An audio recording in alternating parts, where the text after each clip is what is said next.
Perkenalkan, saya Felicius Surasudja dengan NIM 100. Di sini saya sebagai direktur serta kameramen.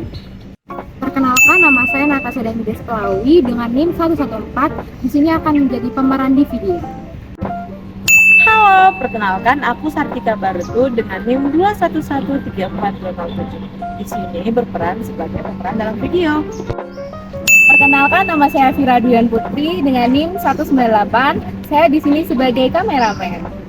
Perkenalkan, nama saya Lisa Juliarti dengan NIM 169 sebagai pemeran. Itu Natasha bukan sih? Oh iya itu. Ayo sini, duduk sini. Yuk, Lis.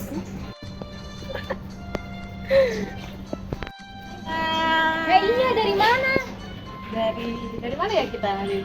Dari kantin. Oh, kantin. Kalian kemarin ngapain aja di rumah? Aku sih nggak di rumah, aku berenang. Oh, berenang bareng siapa? Temen aku. Oh, kalau Lisa Aku kemarin juga nggak di rumah, Kak. terus kemana? Ke SD inklusi. Oh, SD inklusi. Itu sekolahnya sama kayak kita nggak sih yang SD pada umumnya Iya. gitu. Beda. Jadi inklusi itu untuk anak berkebutuhan khusus. Oh. Kayak gimana tuh? Ini loh videonya.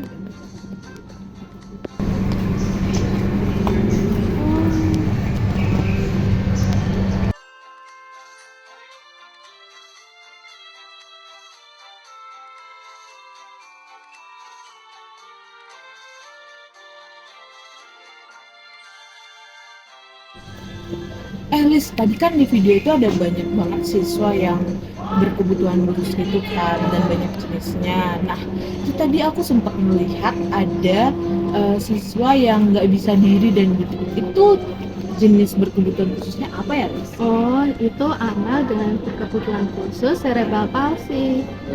Cerebral palsy itu apa, Nis? Cerebral palsy adalah istilah yang digunakan untuk sekelompok gangguan gerakan dan postur non-progresif yang disebabkan oleh perkembangan abnormal atau kerusakan pada pusat kontrol motorik otak. Cerebral palsy merupakan suatu penyakit kronis yang menandai gangguan postur dan gerak non-progresif yang menyebabkan postur tubuh, gerak, dan keseimbangan tubuh sehingga dapat mengganggu aktivitas anak penderita cerebral palsy. Menurut Brunner dan Sudart, cerebral adalah otak dan palsy adalah kelumpuhan atau kelemahan yang tidak dapat dikontrol. Cerebral palsy disebut juga suatu penyakit tersendiri yang terjadi pada awal kehidupan. Kerusakan otak dan kelumpuhan tersebut membuat sistem otak dan menyebabkan anak mempunyai kepribadian yang buruk serta mempunyai keseimbangan fisik yang buruk. Secara umum, faktor penyebab dari cerebral palsy adalah kecacatan fisik dari perkembangan janin atau awal kehidupan. Karakteristik cerebral palsy. Anak cerebral palsy merupakan salah satu jenis anak kebutuhan khusus yang disebabkan oleh adanya kerusakan di otak. Menurut Asep Karyana, karakteristik anak cerebral palsy yaitu terjadinya kelainan gerak dan bentuk tubuh, adanya kelainan koordinasi, mengalami gangguan fisik lain seperti pendengaran, penglihatan, dan gangguan bicara, mengalami apasia motorik, tingkat kecerdasan berentang antara idosi hingga gifted, dan kadang disertai dengan gangguan psikologi. Anak cerebral palsy berhak memperoleh layanan pendidikan di sekolah. Melalui pendidikan, diharapkan anak cerebral palsy mampu mengembangkan dirinya secara optimal. Berdasarkan observasi di SD Negeri Bangunrejo 2, terdapat seorang anak cerebral palsy yang mendapat perhatian lebih di dalam aktivitas pendidikan karena hambatan motorik. Anak cerebral palsy memiliki kemandirian, rasa percaya diri, dan hasil evaluasi tertinggi di kelas 1. Namun, menurut hasil wawancara dengan guru kelas, menunjukkan bahwa anak cerebral palsy tersebut mengalami penurunan prestasi selama di kelas 2. Ia sering tertidur dan tidak menyelesaikan soal evaluasi saat pelaksanaan pembelajaran. Hal tersebut membuat peneliti tertarik untuk mengkaji lebih dalam mengenai layanan pendidikan yang dibutuhkan untuk anak cerebral palsy. Gejala lumpuh otak sudah bisa diketahui saat bayi berusia 3-6 bulan, yakni saat bayi mengalami keterlambatan perkembangan. Ciri umum dari anak lumpuh otak adalah perkembangan motorik yang terlambat. Refleks yang seharusnya menghilang tapi masih ada seperti nol refleks menggenggam hilang saat bayi berusia 3 bulan. Kemudian bayi yang berjalan jinjit atau merangkak dengan satu kaki diseret. Terdapat 3 jenis cerebral palsy yaitu spastik, atetoid, dan ataksia. Perbedaan dari ketiga ini yaitu cerebral palsy spastik itu membuat anak pengidapnya kesulitan merilekskan otot. Nah, cerebral palsy atetoid itu mempengaruhi kemampuan anak untuk mengendalikan otot-otot tubuh seperti lengan atau kaki.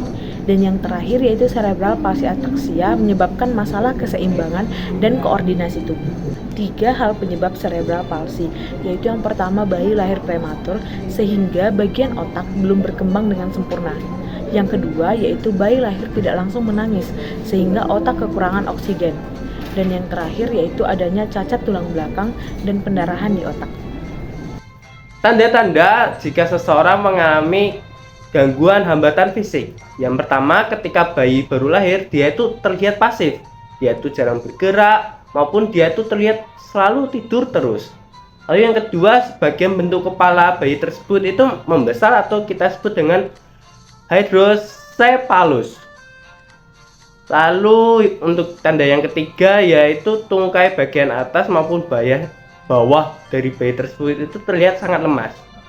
Lalu yang selanjutnya, bayi di usia 3 bulan dia itu belum dapat mengangkat kepalanya sendiri.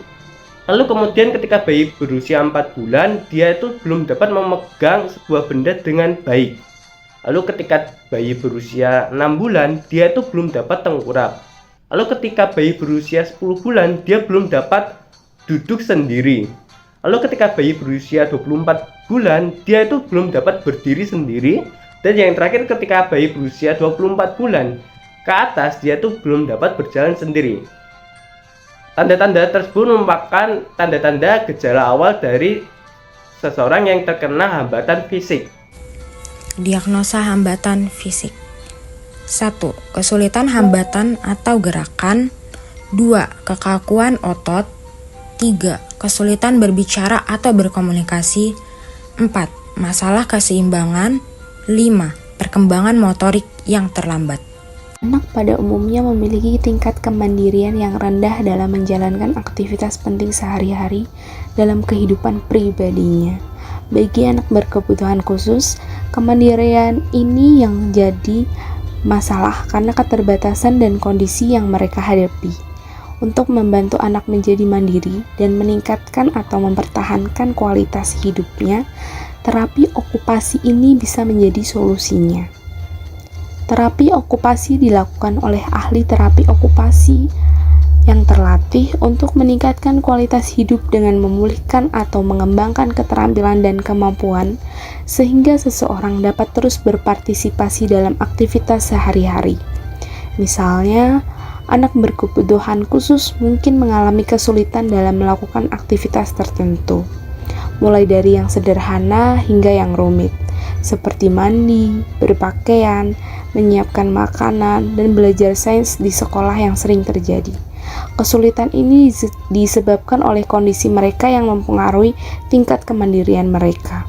Dalam hal ini, terapi okupasi membantu mengidentifikasi kesulitan dan kelebihan mereka serta memberikan solusi praktis melalui berbagai teknik terapi untuk memperkuat kemandirian mereka. Terapi okupasi digunakan untuk mengobati beberapa gangguan fisik, sensorik, dan kognitif. Oleh karena itu, jika anak memiliki kebutuhan khusus dan kesulitan melakukan aktivitas sehari-hari, maka kondisi atau keterbatasannya terapi okupasi mungkin diperlukan. Terapi okupasi diberikan dengan menggunakan program yang terstruktur, berorientasi pada tujuan, dan disesuaikan dengan kebutuhan spesifik setiap pasien. Tujuan terapi ini adalah untuk mencegah atau meminimalisir masalah akibat gangguan fisik, kognitif, dan sensorik pada anak berkebutuhan khusus, serta meningkatkan rasa percaya diri dan kemandirian fungsionalnya dalam kehidupan sehari-hari. Hai, Ki. Oh, hai Val, mana? Oh iya, kemarin aku dengar dari Lisa kamu ikut sama dia di sekolah inklusi ya? Iya, Vel, di sekolah inklusi. Murid-murid di sekolah inklusi itu isinya gimana ya, Fir? Oh, murid-murid itu di sekolah inklusi itu muridnya kayak ada yang berkebutuhan khusus gitu loh, terus ada terdapat hambatan fisik gitu sih. Oh, terus bagaimana ya kira-kira cara guru mengatasi murid yang memiliki kebutuhan khusus seperti itu? Nah, untuk mengetahui cara guru mengatasi anak tersebut, mari kita simak video berikut ini. Peran yang dapat dilakukan oleh guru antara lain bekerja secara kolaboratif, artinya guru diharapkan mampu bekerja dengan orang tua, membangun hubungan dengan tim dukungan seperti profesional kesehatan, mempertimbangkan penyesuaian gaya mengajar. Guru perlu memberikan waktu ekstra bagi mereka untuk merespon, memberikan instruksi yang jelas, serta menggunakan arahan visual. Izinkan siswa untuk menggunakan alat bantu, misalnya tangga landai bagi pengguna kursi roda, tempat duduk yang mudah diakses. Memberikan umpan balik yang positif dan memberikan ruang untuk anak bereksplorasi dan berpartisipasi secara mandiri, agar semua siswa merasa dihargai dan tidak ada seorang pun yang merasa tersisih. Sekian video presentasi dari kelompok kami. Semoga dengan video ini dapat menambah pengetahuan kita semua. Terima kasih. Terima kasih.